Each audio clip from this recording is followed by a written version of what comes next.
Episode 3.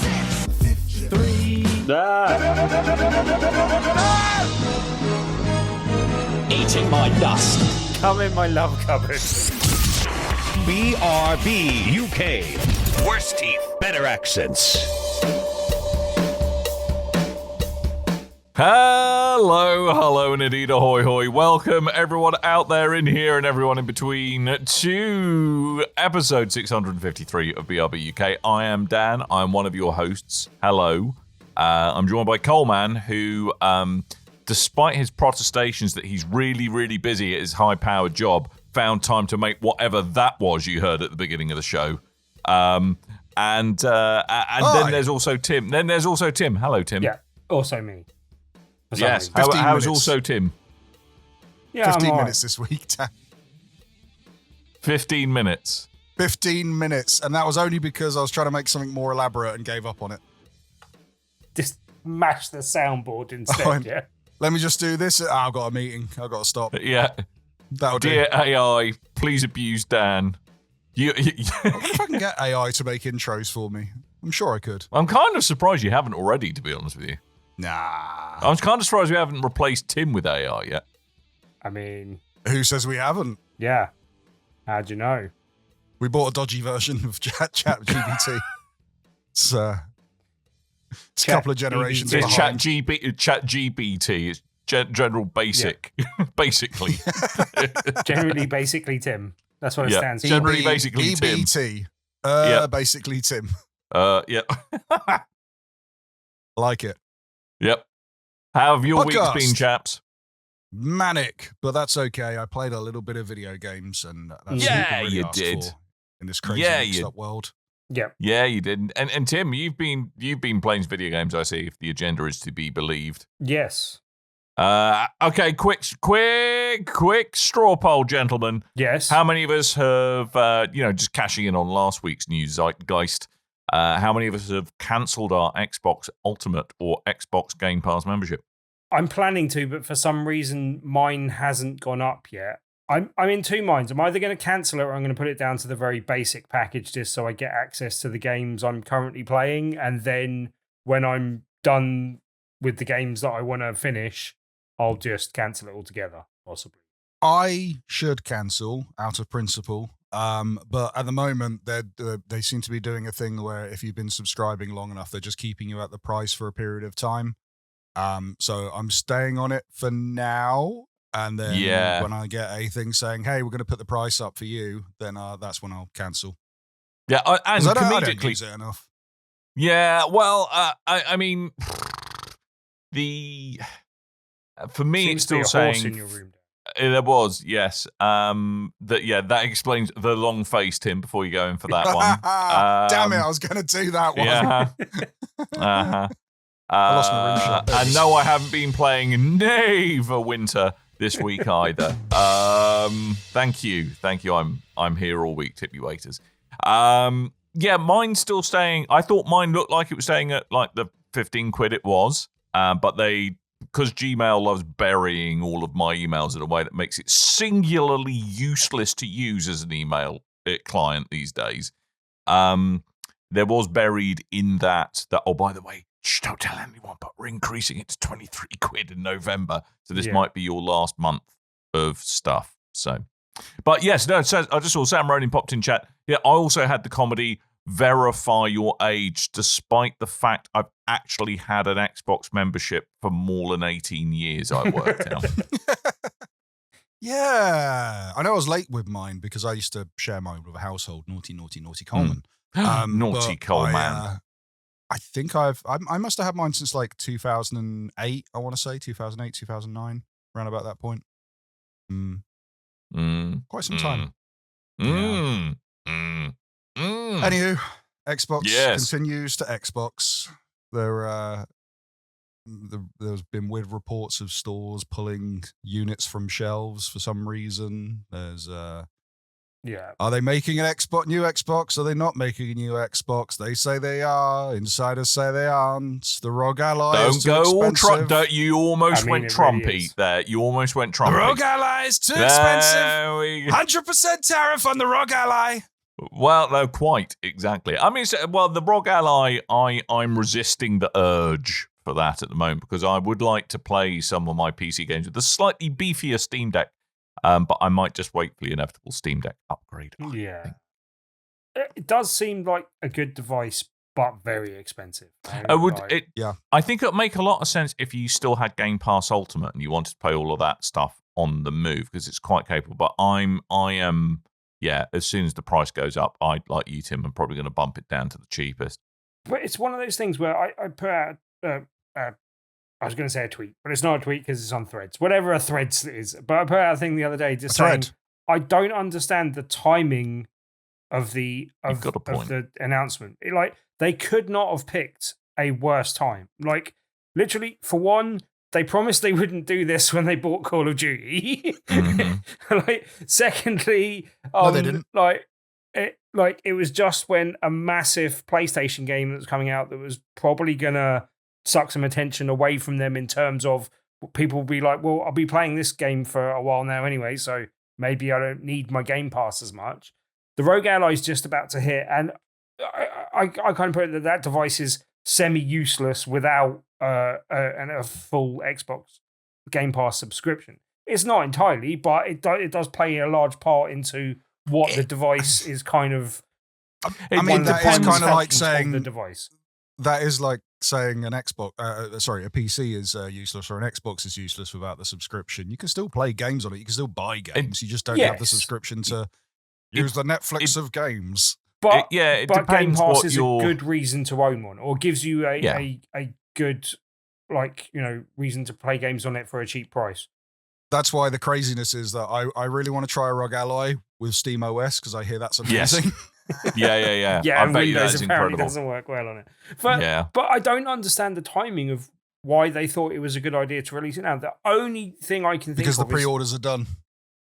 The pre-orders no, because are done, Phil Spencer has hit his magic retirement number and is just out of there. He wants to get severance pay. Well, I think on top also of his the pension. rumors is that the figures came out for how much they lost from putting Call of Duty on Game Pass, and they were told they need to claw some of that money back.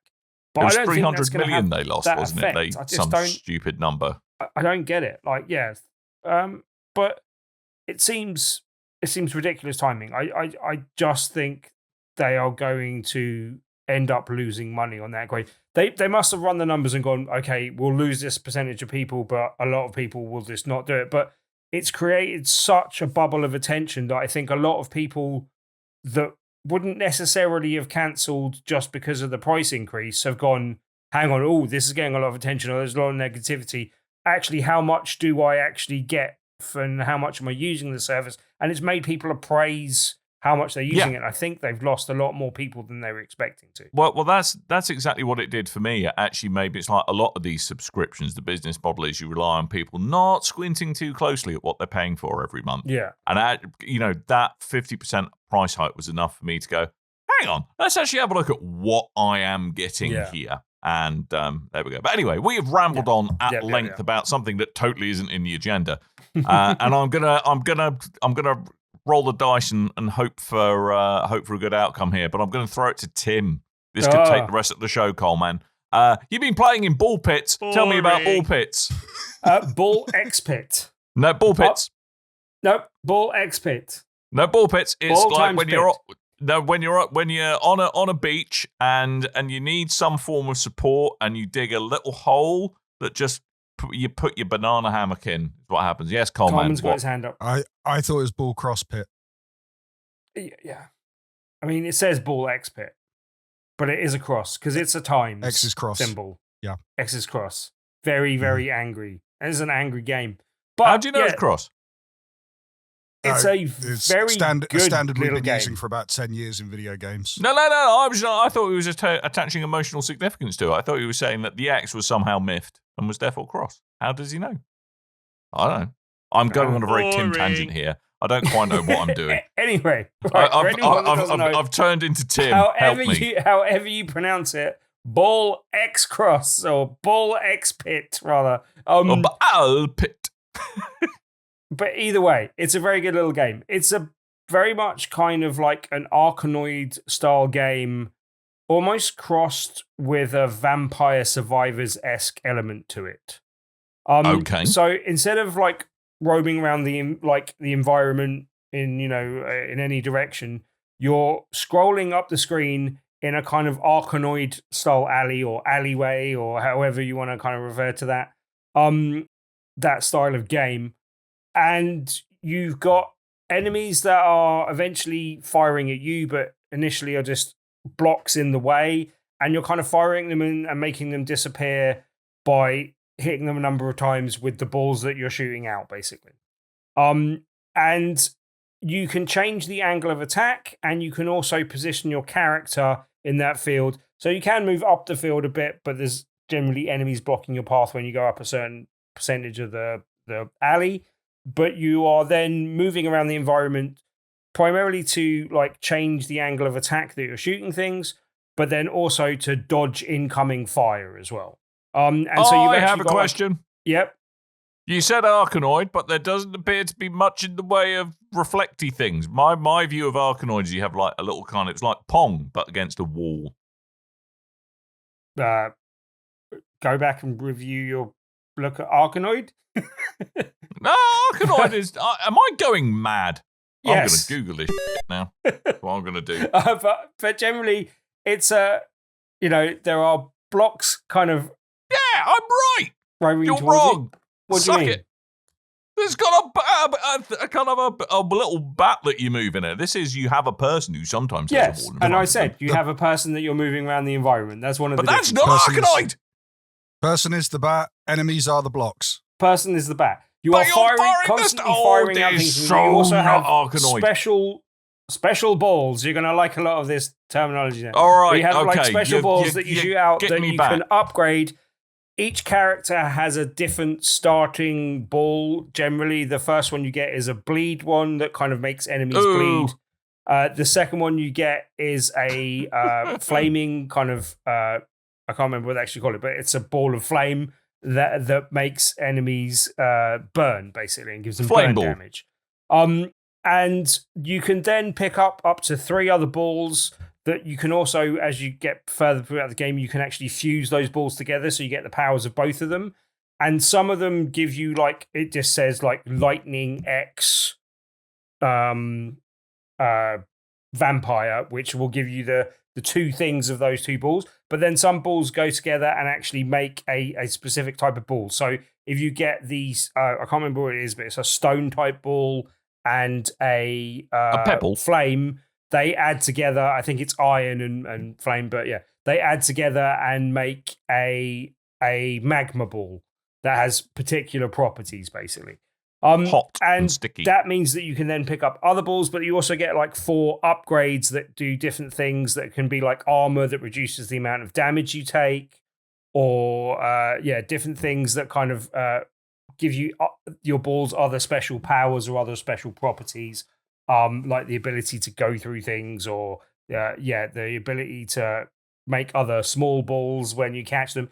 But also, and the reason why you do act a bit more like the bat in Arkanoid is that it's actually useful to be able to pick up your special balls and like actually move towards them and grab them, because then you'll grab them quicker and you can throw them out again quicker.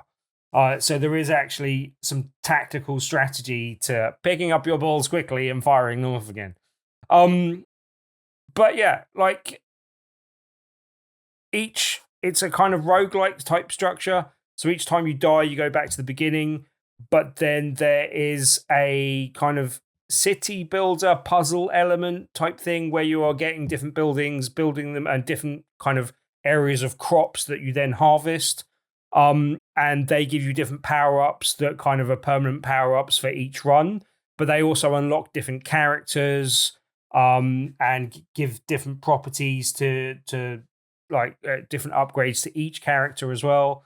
And yeah, like it's a really nice gameplay loop in terms of like you get one run done, you kind of set your buildings, build extra buildings, and kind of harvest from those the crops and the buildings that you build.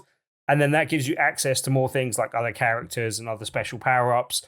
And then it really like encourages you to go, well, I just want to go back in for one more loop, and I just want to go back for one more game. And oh, now I've built that. Okay, I want to test out that new character and stuff like that. And you have to like position yourself carefully because the way you harvest things is to literally fire your person off into the fields and buildings that you're harvesting from. So you actually have to like bounce them into it, and they collect a certain amount of things for how many different areas they go through and stuff like that. So you have to tactically like plan that building out. I didn't do that too well the first time I was building it. I've kind of moved things around since, because you can go back in and do stuff, and then you can expand the areas and add more buildings as you go and kind of build out from there.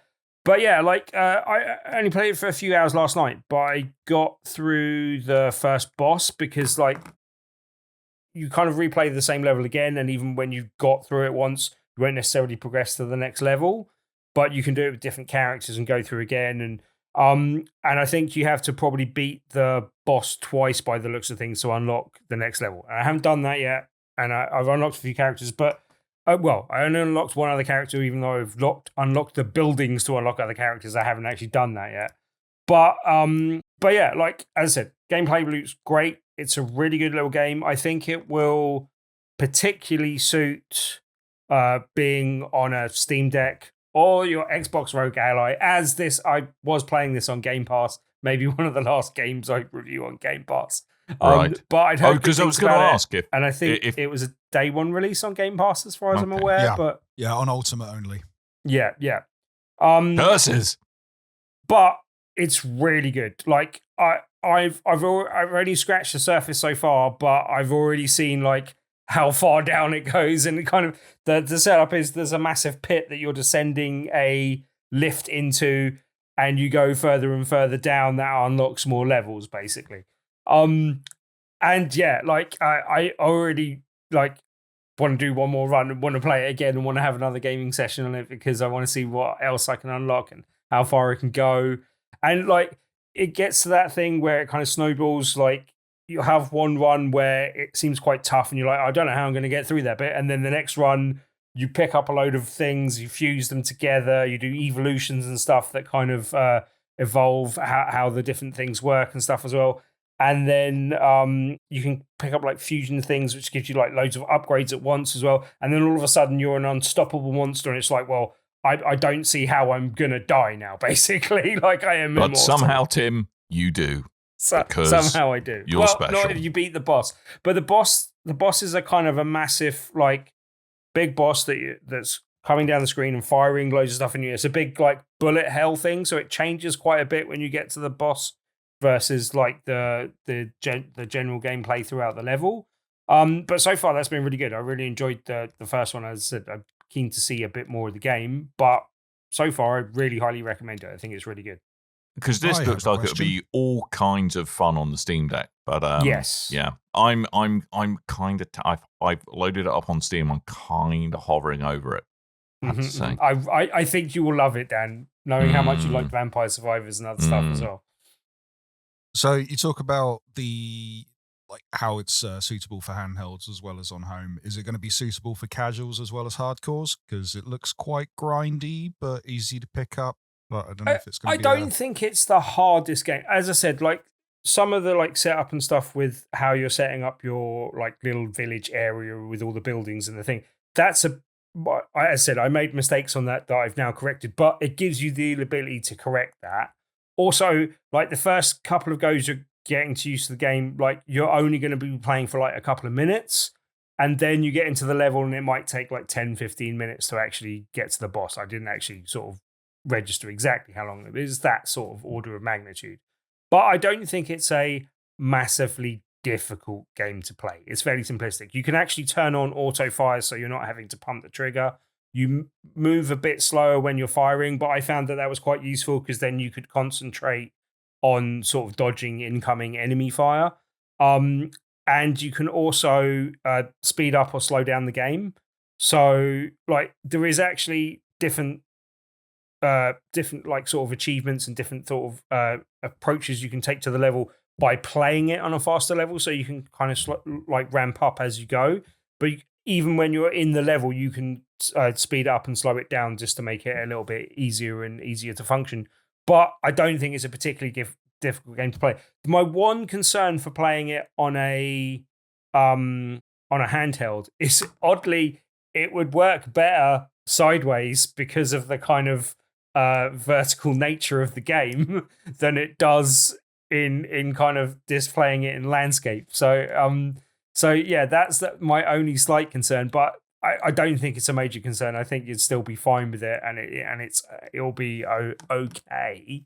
But I've obviously been playing it on a TV screen, and yeah. But like as I said, I generally recommend it even to casuals. It's not the hardest to play game. I just think it's really good, basically. In the same way, like Vampire Survivors has got a high ceiling in terms of where you can go with learning it. It's still a reasonably low barrier to entry just to have fun with the game. And I think that's similar in this regard as well. Okay, well, that's Ball Cross Pit. That's on PC, PlayStation 5, Xbox Series X and S, Nintendo Switch, and it's coming to Nintendo Switch 2 soon. A lot of stuff is coming to Nintendo Switch 2 soon, I notice. Too soon for your liking? To $12.99, depending on your platform. Yeah, and worth it, I think, for that. I have a question about everything not coming yet to the Switch 2. It's coming soon. Is it apparently just an absolute nightmare to develop for the Switch 2, or is it just people haven't got around to it I've heard nothing about this. I don't know. Yeah. A lot of stuff seems to be taking a while to show up on it. It's odd. Usually, if there's if there's development problems with a platform, we tend to hear about it pretty sharpish in the public. Like if you remember the PS3 debacle, it was technically more powerful, but it was harder to develop cross-platform games on the PS3 compared to the Anyway, I imagine it's new. It's probably slightly slow to apply for, knowing Nintendo that might not be the smoothest process to get through all the games that are applying for it, possibly. So that might slow down a bit. But I imagine it's just the case that it's quite a small audience and you might have to do a bit more work for it, and people just aren't used to that yet, I would imagine. Bear Dinkum. I could talk about something very quickly because I've already talked about it before. Mm-hmm. And that thing I have talked about before is Hades 2. Ooh. And the reason I'm talking about Hades 2 again is that it's finally hit version 1.0, which means it's out of early access. Huzzah! And it's ready to be enjoyed in its final complete form. I won't go into it in too much depth, but man, Hades 2 is crap. I mean, I love the original Hades, but there was something about the main character in Hades that just really annoyed the crap out of me. And I don't know why. I just thought he was an oik. I just thought he was a bloody oik. He was a cheeky, privileged oik, and that was obviously part of what they were going for, but it just wound me up a little bit in the wrong way. So there is a different protagonist in Hades 2. It's who I think is the sister of the original. It's a lady called Melinoe, if I am pronouncing that correctly. I think I am. But it's kind of in the same universe with some returning cast and characters. But a kind of I'm finding just generally the writing and the characterization a little more to my liking. In terms of the kind of gameplay mechanics versus Hades 1, I think the thing to notice is that Hades 1 was basically get up in the face of the big bads, just melee them to death and keep your fingers crossed. Whereas Hades 2 does feel a bit more deliberately mechanic heavy and a bit more strategic because she's a mage rather than a kind of a brawler. She's a bit of a glass cannon, Melinoe.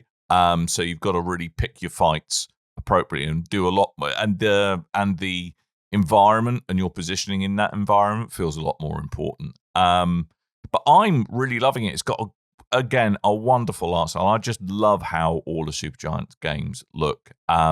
It feels like there's a bit more depth to the characters this time around as well. And again, it's just got that little bit like you were saying with Ball Cross Pit. It's got that, just one more go. How much further can I get on this run? Just really, really enjoyed it thoroughly. So if you haven't already checked out Hades 2, I thoroughly recommend that you do because it is a good time officially. I have a question. Yes, go for it. Yeah.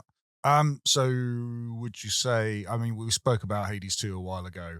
So forgive me if I've already asked these questions in the past, but is this one that you could just jump straight into, or are you going to need to play the first game to cross the story over? No, not at all. You can just jump straight in. In fact, it been quite a while since I played the original Hades. Slightly forgot what happened, and it just got me up to speed immediately. It gives you a very quick.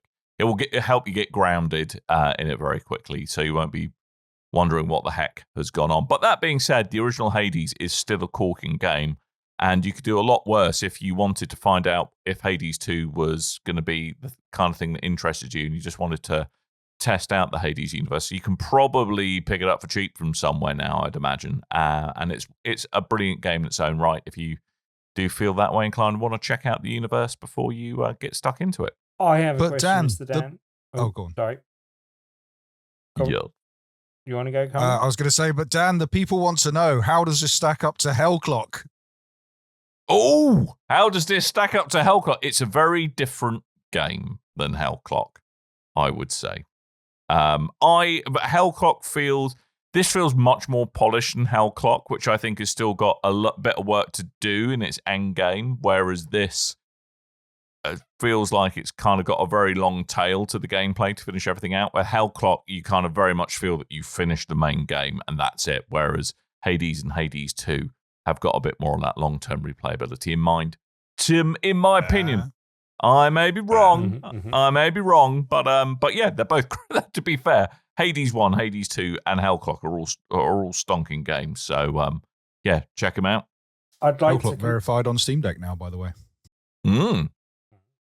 I'd like to complain that Coleman asked a question without saying I have a question, which I believe is illegal on this podcast. But I also have a question. So, oh no, we lost Tim. Oh dear, Tim's internet has gone again. How did that happen? But this is the first sequel that Supermassive Games has made. They've always done like games that were quite highly regarded, did well, and like Bastion and lots of other stuff that gamers really liked. But what do you think is the reason why they went back to the well on this game in particular when they'd avoided doing that in the past? Do you think money, or is there a good reason from having played the game you think this is the one they went back to? I just think the first one sold really, really well. Yeah, I think there is, the cynic in me thinks that's probably a large amount of it. But I think it's this kind of, this borrows from kind of Greek mythology quite heavily, that there's a lot of interesting tales to tell. I don't think they kind of exhausted the narrative of all the characters in the first game. And I think kind of with a lot of stuff that Supergiant's done before, they've kind of, they've told the story that needed to be told, and there's not really much. They're kind of adding more to it would just be quite obviously adding more to it. Whereas I think there's such rich lore around kind of the Greek gods that it's very easy to find interesting characters that they can continue to riff on. So yeah, but I think to Coleman's point, the money probably has quite a lot to do with it. The monies. Yeah, Sam Ronan raises a good point where he says that the animation style makes it look like it should have a Netflix tie-in. That's a genius idea. I wouldn't be surprised if that happens, to be honest with you. I'd prefer other that streaming over the services Castlevania are series. available. Yeah. Other streaming services are available.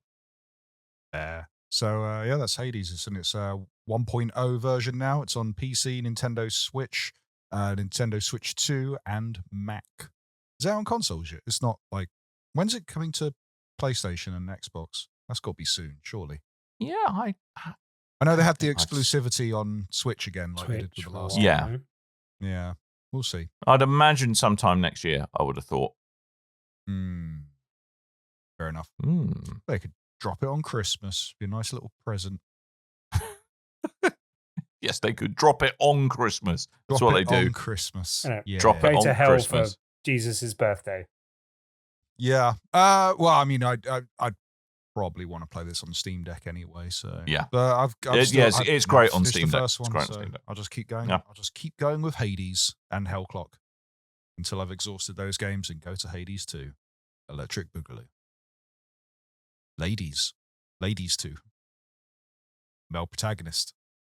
Are you sure you want to keep on talking here? No, Herdies. yeah, and we know where this is going.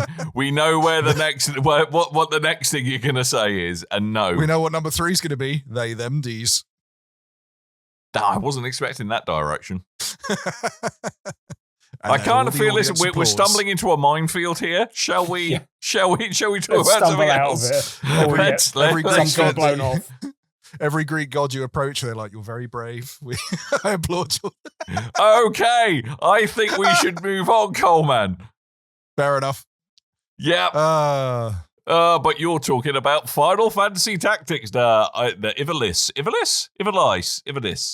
I believe it's Ivalice Chronicles. Yes. Apologies if I'm getting that wrong. First off the bat, thank you. So you're saying Squeenix, you believe it's that, but you still had no idea. You just say, but people say it is Ivalice. Say it with confidence. I did when I was writing out the agenda, I did look up phonetic spelling, so there's a use of AI for you. Yes, we'll just call it Final Fantasy Tactics from here on out. Let's do that. Let's do that.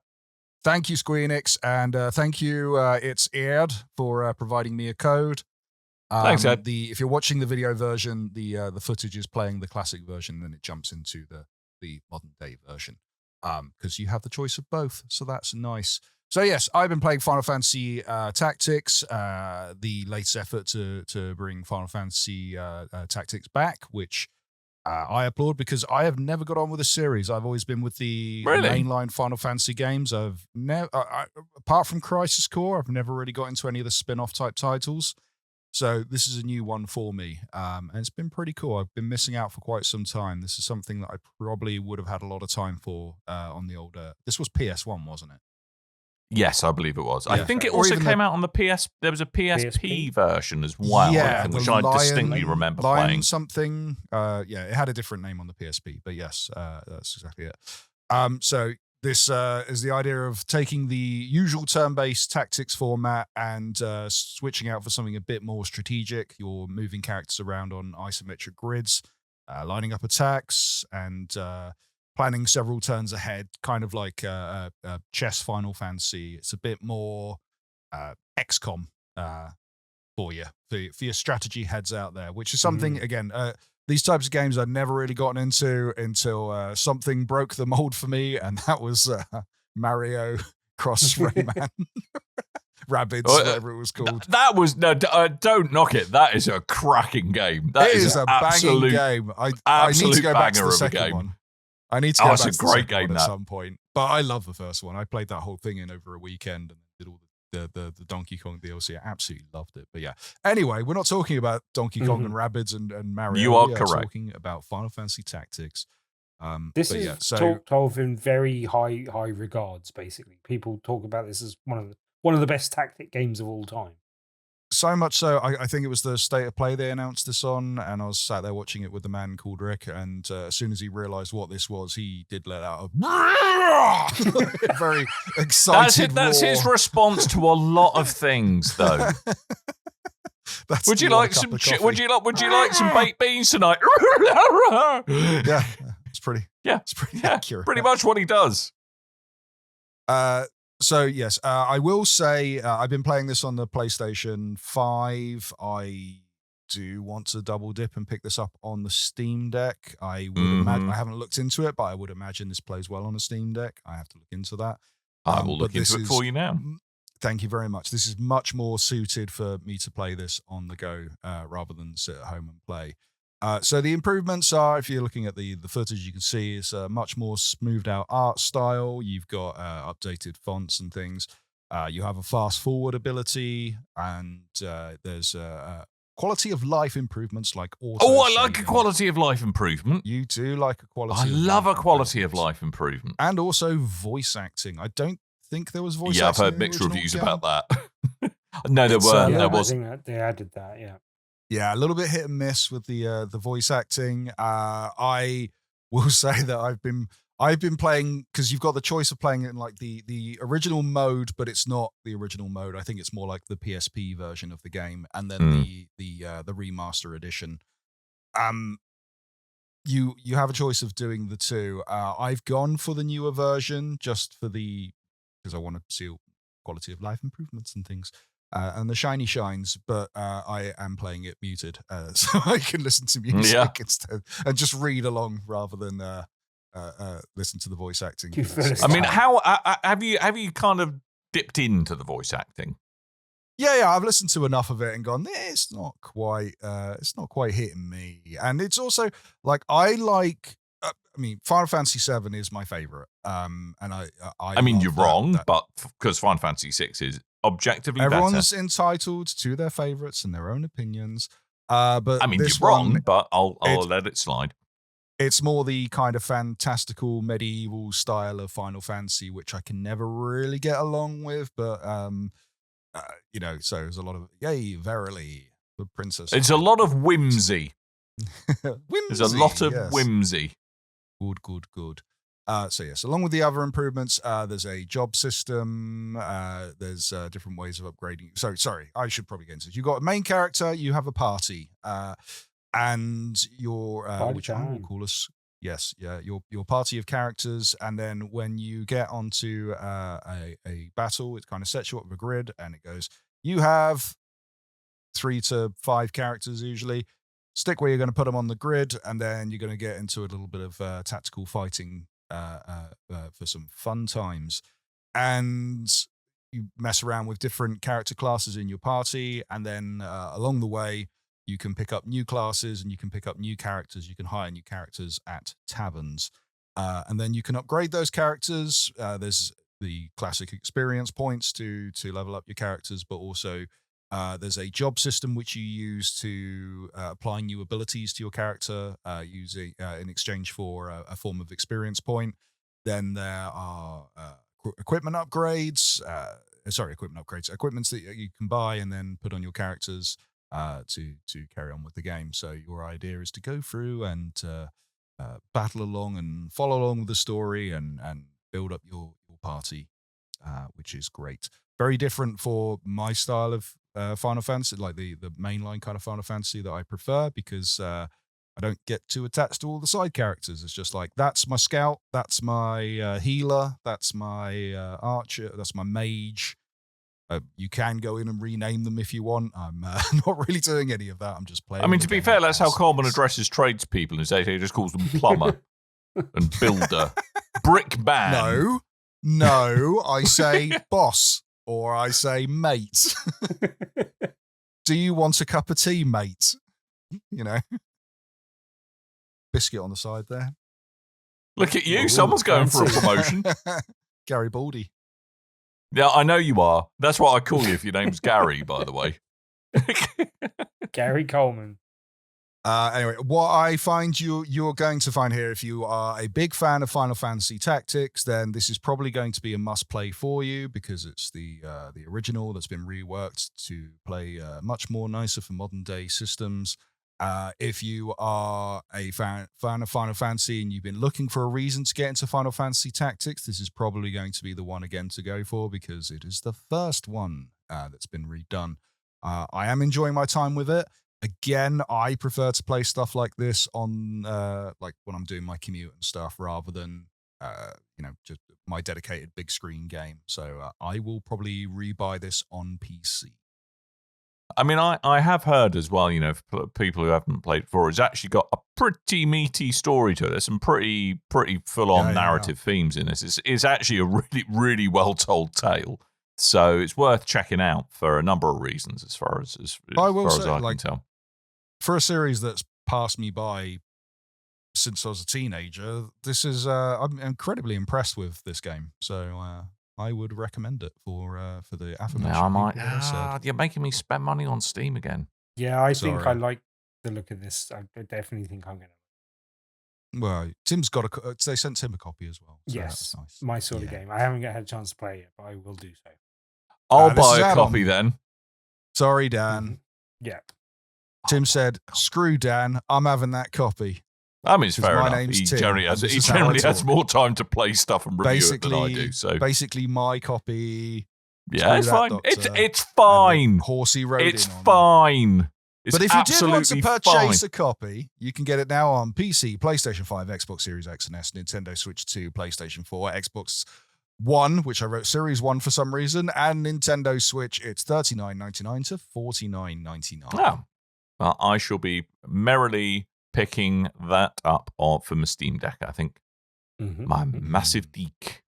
My massive deek. And apparently it runs, according to the internet, exceptionally well on Steam Deck. So yeah. So even more reason to have it in portable format. Yeah. I'm looking forward to doing this on the go. Do I want a Nintendo Switch 2? No, you don't. No, you don't. Not at the price it currently is. You don't want one. You don't need it, Coleman. Dan, do I want a Nintendo Switch? Don't run financial decisions by me. Would it it be insane to buy a Nintendo Switch 2 to play a game that's available on every other platform? If your question is, will I section you if you buy one? The answer is no. You could play all of this week's games on it. That'd be fine. Better than buying a Rogue Ally X in terms of It's price. a ROG Ally X, Tim. It's not a Rogue Ally. It's a ROG Ally. It's Rogue to me. Would that just be insane to buy a Nintendo Switch 2? What? It's an investment. Why do you want me to section you? You strange man. Also, I by really the way, want to play Donkey Kong, but I don't want to buy a system to play Donkey Kong. So if I have more options, you can play Mario Kart. Not too bothered about the Pokemon release, but Apparently, and I'm not sure I believe this, but having looked things up, Ball X Pit isn't pronounced Ball X Pit or Ball Cross Pit. Apparently, that's just a spacing thing. It's just called Ball Pit. Apparently. So I was right when I called it Ball Pit originally. Yes. Although it's not how I've heard other people describing it, so I'm not sure that's necessarily accurate. Then why make it... I don't know. That's what the internet says, and you can't disagree with the internet. It's in the bloody Steam listing as Ball space X space Pit. Thing sucks. Yeah. I don't understand. The world doesn't make sense anymore. Let me go back to a game I've been playing for the best part of 10 years that isn't Destiny. Okay. No Man's Sky. Oh. It's had another update because they just can't move on from No Man's Sky. That game. They will not stop until it finally looks like what they promised in that on that E3 stage 11 years ago. I still have not seen a long-necked dinosaur in this game. No. It does look fantastic, though. It does look so.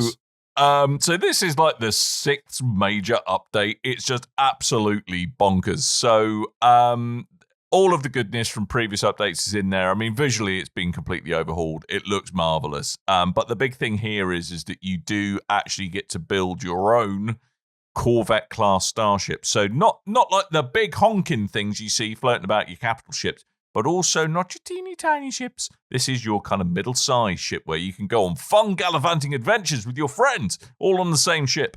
And the thing is, the thing here is that you actually kind of learn recipes essentially for building additional modules to them, and you can really make just any design of ship you want. I've seen like Millennium Falcons, TIE fighters, even like kind of battle buses and stuff like that. It is just brilliant what I've seen people do with this. And you can invite mates on board your ship, and you just all go exploring like kind of a big intergalactic fun bus. And it becomes like your base for all of like the co-op adventures that you can go on. But who does the base belong to? It belongs to you're going somewhere with this, I can tell.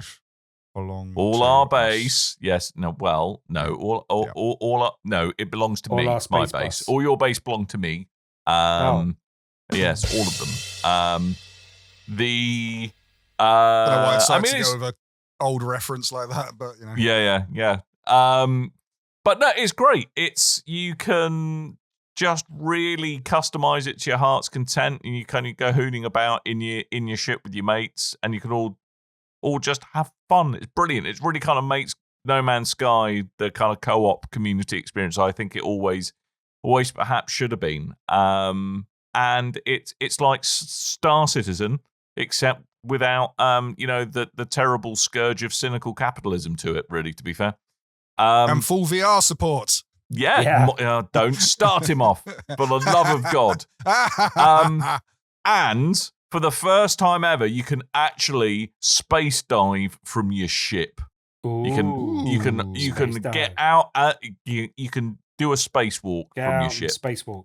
So yeah, it's good times. If you haven't picked up No Man's Sky yet, and I kind of can't quite work out who wouldn't have picked it up by now, but if you haven't, this is just a brilliant update to No Man's Sky. I still don't know how they're convincing their accountants that throwing this much resource at a 10-year-old game makes financial sense. But hey, I'm not going to argue. Apparently, for any other updates. Apparently, a lot of the improvements for No Man's Sky seen in Voyagers. This update, a lot of it was testing for their new game, so that might be why. Okay, fair enough. We'll let them off. I have reinstalled this since the trailer went. I just have not had any time to play it. It's the story of my life. But I do hope to get back into No Man's Sky at some point. Yeah, I'm about 12 Christmas game behind, at this rate. Yeah, it's a really good. It's kind of like the chill game I go to. No Man's Sky now, I have to say. I really enjoy just kind of aimlessly trundling about the universe. It's always fun, and this means you get a big fun space bus to do it in. So yeah, do that. Thoroughly recommended if you haven't got it already. Well worth reinstalling for the downloading the patch. So do all of those things. You should. Yes, you should. Yes, you should. Yes. All right. One more. Mm-hmm. One more. Skipping the news again. It's all right. Are we? We've got lots of games. Yeah, we're good. We haven't got a lot of time for news. We've got a lot of time for games. Is there one more? I probably don't really need to speak about Borderlands 4 again, do I? It gives us an speaking excuse about Borderlands 4 or we're finishing up? Yeah. It gives us an excuse to talk about Randy Pitchford and take the out of him as well. I mean, you can do if you want. So, all right, I'll just do a very simple. I've been playing more Borderlands 4. They continue to update it, try and make it a little bit better. I haven't got to the end game yet, but I'm excited to do so. It feels I've gone a bit more lukewarm on the open world aspect of it. It feels a really good idea they haven't quite delivered on, but I can see it being a fun looter shooter when I get into the end game. I've been a bit disappointed, like many have said, online with like the big bad. I was kind of expecting a bit more character development from him, but he's a little bit one-dimensional. He's like, timey-wimey nonsense. I could be everywhere at once. Whoa, and every when at once. I watched the Yahtzee video on it, and it went into the thing about the final boss, and it does seem quite underwhelming the way he describes it. I forget what his show's called. The one that's not Zero Punctuation. Second Wind is where he is. That's the one. No, that's the company. Oh, that is a company. I still think it's cool. It might be called partially Ramblematic, I think, rather than fully Ramblematic. But Ramblematic, right? No, isn't it?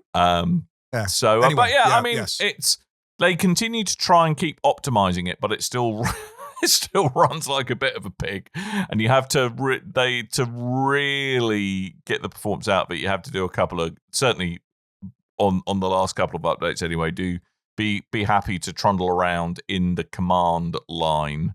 But fully they are. Thank you, Sam. Fully Ramblematic. But they are going to push yet more updates. So there we go. I've been having moderate fun with it and continue to have moderate fun with it. So it seems fine. But I saw a thing from Randy Pitchford recently where I kind of agreed with him. Scrap it. Whoa. Didn't call him a Muppet for once. Okay. But, surprise Randy Pitchford. He was saying something in an interview recently. He got quoted as saying, like, Borderlands, for all the complaining about the Borderlands series, it does seem to be the only game in town for a first-person looter shooter at the moment. He's kind of right. How's no one just like, for all the technical problems and the cringe writing and stuff, how come no one's just gone, here's the best Borderlands? Like, why has that not happened? Well, here's a better Borderlands, you mean? Yeah, the Borderlands killer. Yeah. I don't know. Like, it feels like the looter shooter thing's a bit over, and they're just the last people in town. I'm not saying it's unpopular, because people do like Borderlands and people do flock to it, but Well, I think it don't know morphed that into looter games as shooters are service, really- but people Yeah. are kind of sick of games of service. So Yeah, I why not think just? that's I go mean, for some I'm very more, glad looter that it shooters? isn't like that hasn't turned into Destiny being a game as a service. I'm glad yeah. in some ways that it is that it is its own self-contained bit of oddness in some way. I've just been reminded of Outriders. No, oh god, oh god. Also, I forgot though, about while Outriders. we're on the subject of Randy Pitchford, he did also say did I think tweeted out and stuff and said publicly that the game wouldn't go on sale for at least 3 years, and it's already And on then it sale. went on sale. So I don't know if that's a good sign, but Yeah, well, we knew that was going to happen. it's probably going to happen anyway. Yeah. I think Borderlands 3 went on sale. It felt like that went on sale in the first month of it releasing. So, anywho, so you're still having fun with it then? I'm still having moderate amounts of fun with it. Would you recommend anyone picking it up at full price at the moment? I even though it's would. on sale? I would. Yeah, don't buy them for full price when it's on sale. Yeah, That'd be yeah, stupid. exactly. Or if you really want to support the developers. There's no right answer for me here, is there? No. No. All right. It's fine. PC, yes. PlayStation 5, Xbox Series X and S. It is $59.99 to $69.99. Oof. Indeed. Never pay £70 for a game. I did last month, but you know. Silly boy. Speaking of which, Ghost of Yotai, I put another 15 hours or so into that. Still loving that. That's still good so far. Really enjoying I the wish time. I could. Yeah. Well, It's been very luckily, the next game I've been sent for review next week, they've sent me a Steam copy so I can play that on my handheld. Ah. So that frees up my PlayStation in the evenings. Jolly good. Good. Yes. Good. I have to get used to walking around my Steam Deck again now. Ooh. Yeah, I haven't massive- switched my Steam Deck on in like 2 months. Anywho. Right, shall we wrap up? Let's wrap up. So, if we are wrapping up, it's that time of the day where I have to remind you to go to biggerbarrel.com/store and buy things with my face on it. That's right, buy my face. Are there new things with my face on it? No. Have I got a new face? No. But you should still go and buy those things all the same. And shirts and mugs and other items of just general fun goodness that don't have my face on them and are therefore arguably slightly better than the things with my face on it. But you can still Big buy Red things with Barrel. my face. bigredbarrel.com/store. Buy things with Dan's Indeed. face on it. Eating my Buy dust. my face. And That's better right, Mm. Dan. ones. Yes, thanks. Old And other things. Coleman. I don't know. And the rest. And what rest? That rest. I'm going to hand over to. I don't know where. I thought you went on to talk. What I thought I've exhausted all the store talk. I'll just talk it, Tim. Tim, Tuesday's Tuesday. Tell me about Tuesday. Tuesday is indeed a I got Tuesday, and each and every confused. Tuesday we do an event called Tabletop Tuesday at the Loading Bar in Stoke, Newington. Each Tuesday we have a different feature game, and if you play that feature game that evening, you can win a copy of the game. This week's game is a really cool little game. It's the King of Tokyo Duel version, so it's a 2-player Whoa. variant of King of Tokyo. King of Tokyo is a very good little game where you are monsters stomping around Tokyo, trying to insert your dominance in a Godzilla type Insert fashion. my dominance or Yes. assert my dominance? Assert your Ins- dominance. Insert my dominance. No, assert Insert your assertiveness of your Yeah. dominance. of your dominance. I could on have sworn you said Tokyo you wanted me to as a insert my Godzilla dominance style somewhere. monster, I really was not legally comfortable distinct about from that. Godzilla.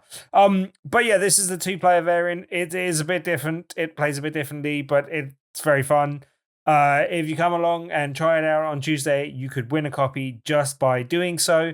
There are more details on the right-hand side of bigredbarrel.com, or you can join the over 2,200 people in our meetup group. Search for Tabletop Tuesdays on meetup.com, or just come along to the Loading Bar in Stoke, Newington this here Tuesday.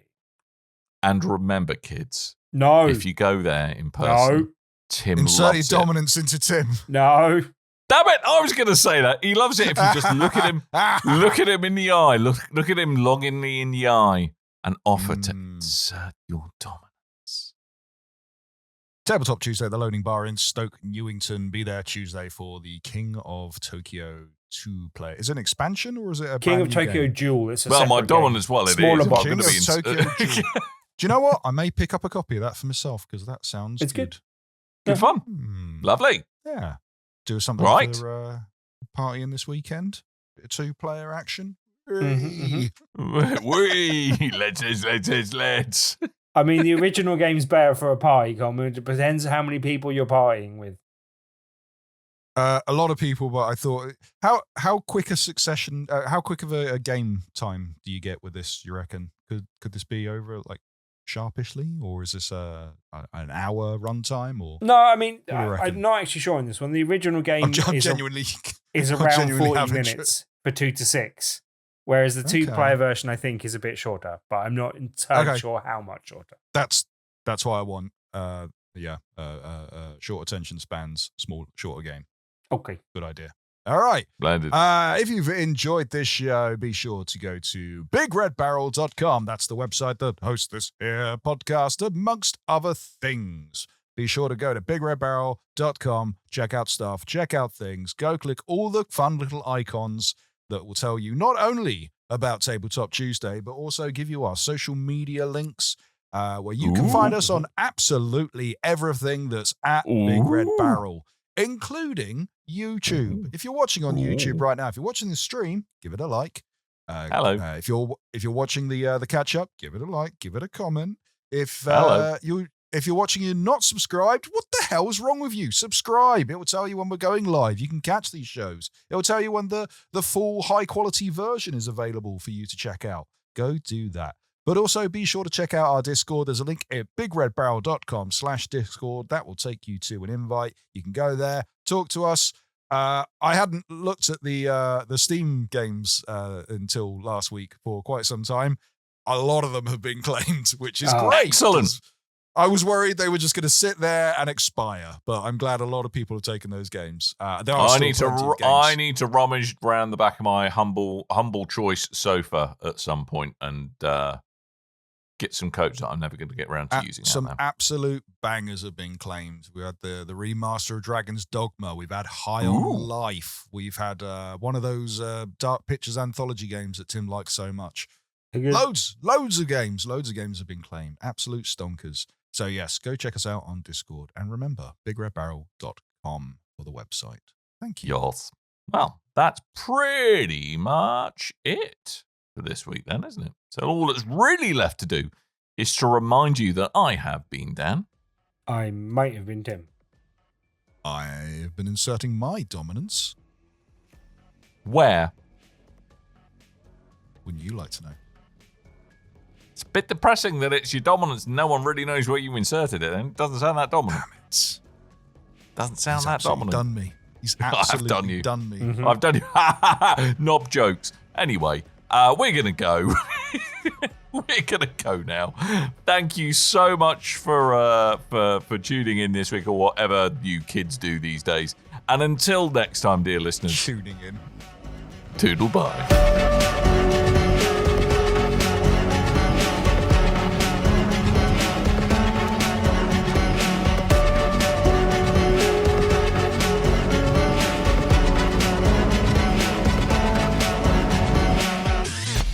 You and your ears are quite welcome. For the podcasting goodness that you just heard. Why not roll on over To bigredbarrel.com. for more podcasts? News, reviews, and videos from the biggest, reddest site on the internet. bigredbarrel.com. You've got like a new musical instrument thing, the shimise that you play, and that's really interesting. Japanese Bring your guitar, instrument Banjo. into the game. No, Japanese banjo, mate. Yeah, Japanese yeah, banjo. yeah. Rabbit, And rabbit, it- rabbit, rabbit, rabbit, rabbit. George Formby of Japan. But